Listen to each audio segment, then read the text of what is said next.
I'm Susie Sivkov. I've been a notary for more than 10 years, and I'm here to help you learn the most important steps it takes to become a notary in Florida.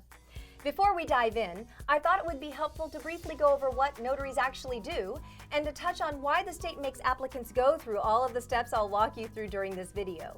Notaries are responsible for verifying a person's identity, confirming they're aware of what they plan to sign, and that they're not being pressured to sign on that dotted line.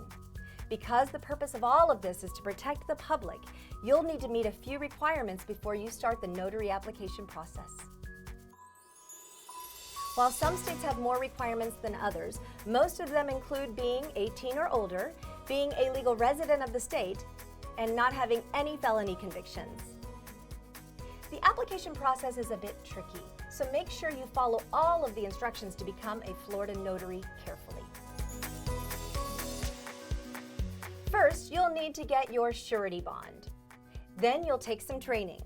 The notary class is only a few hours long, and it can be done in person or online. After that, you'll fill out a Florida notary application, which includes your oath of office.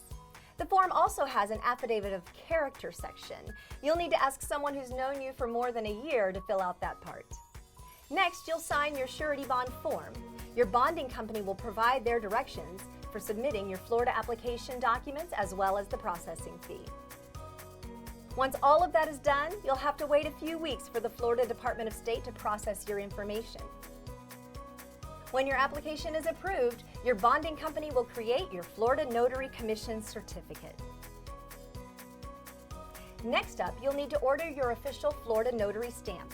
And although it's not required, the state strongly recommends getting a notary journal to keep track of the notarizations you perform. These tools lend trust to the transaction. They help protect the public, and they help protect you if any of your notarizations are questioned.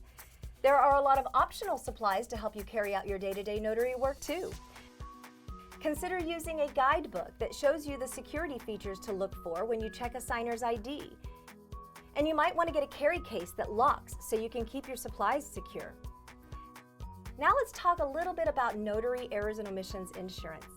This step is completely optional, but it's one you should seriously consider taking. While notaries should make every effort to avoid mistakes, if an error is made, having an E&O policy protects you as the notary. It's a really inexpensive way to give yourself peace of mind. If you'd like to learn more about becoming a notary, click the link below.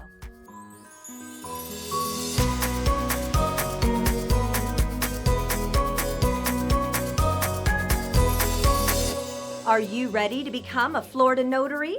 Then visit us at nationalnotary.org/Florida.